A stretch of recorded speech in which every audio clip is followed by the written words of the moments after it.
অশোক ଆପଣ ମାନେ ଏଇ ନାଁଟା ପ୍ରାୟ ଶୁଣିଥିବେ, କାରଣ ଏଇ ଯୋଉ ଗଞ୍ଜେଇ ଟାଣୁ ପ୍ରତ୍ୟେକ ମାନେ ସୋଶାଲ ମିଡିଆରେ ଆପଣ ମାନେ ୟୁଟ୍ୟୁବ ହଉ କିମ୍ବା ଫେସବୁକ୍ ହଉ କିମ୍ବା ଇନଷ୍ଟାଗ୍ରାମ ହଉ ଯେକୌଣସି ଜାଗାରେ ଏଇ ଦାନ୍ତୁରା ପୁଡିଆ ଖାଉ ଗଞ୍ଜେଇ ଟାଣୁର ଚେହେରା ଆପଣ ମାନେ ନିଶ୍ଚୟ ଦେଖିଥିବେ।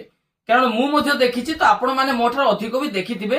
ତ ଆଜି ଏଇ ଗଞ୍ଜେଇ ଟାଣୁର ସାନ ଭାଇ କୁ ମୁଁ ଭେଟିଲି। ଆପଣ ମାନେ ଯଦି ଗଞ୍ଜେଇ ଟାଣିର ଫ୍ୟାମିଲିରେ କେତେ ଲୋକ ଆଉ ମେମ୍ବର ଅଛନ୍ତି ଆମର ଜାଣିବାକୁ ଚାହୁଁଛନ୍ତି, ତ ଆଜିର ଭିଡିଓ ଖାସ କରି ଏଇ ଗଞ୍ଜେଇ ଟାଣୁ ଅଶୋକର ବିଷୟରେ। କାରଣ ଅଶୋକର ସାନ ଭାଇକୁ ମୁଁ ବହୁତ କଷ୍ଟରେ ଭାଇ ବହୁତ କଷ୍ଟରେ ଖୋଜି ଖୋଜି ଖୋଜି ଖୋଜି ଅଶୋକର ସାନ ଭାଇକୁ ପାଇଛି। ଆଉ ଅଶୋକର ସାନ ଭାଇର ଭିଡିଓଟା ମଧ୍ୟ ମୁଁ ଆପଣମାନଙ୍କୁ ଦେଖେଇବି।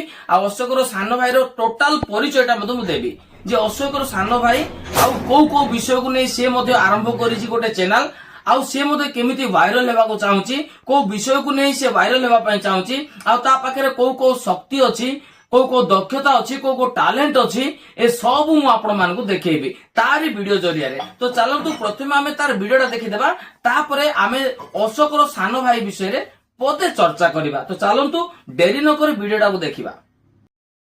ହନୁମାନଙ୍କ ଶପଥ ନେଇକରି କହୁଛି, ସାରା ପୃଥିବୀ, ସାରା ବ୍ରହ୍ମାଣ୍ଡ, ସାରା ଦେଶ, ସାରା ଜଗତ, ସାରା ଦୁନିଆ, ପାଣି, ପବନ, ଆକାଶ, ମାଟି ଆଉ ନିଆଁ ମୋ ଭିତରେ ସବୁ ବାସ କରୁଛି, ମୋ ଭିତରେ ସବୁ ବାସ କରୁଛି। ଜୟ ଶ୍ରୀରାମ, ଜୟ ସୀତାରାମ, ଜୟ ହନୁମାନ, ଜୟ ହନୁମାନ, ଜୟ ହନୁମାନ।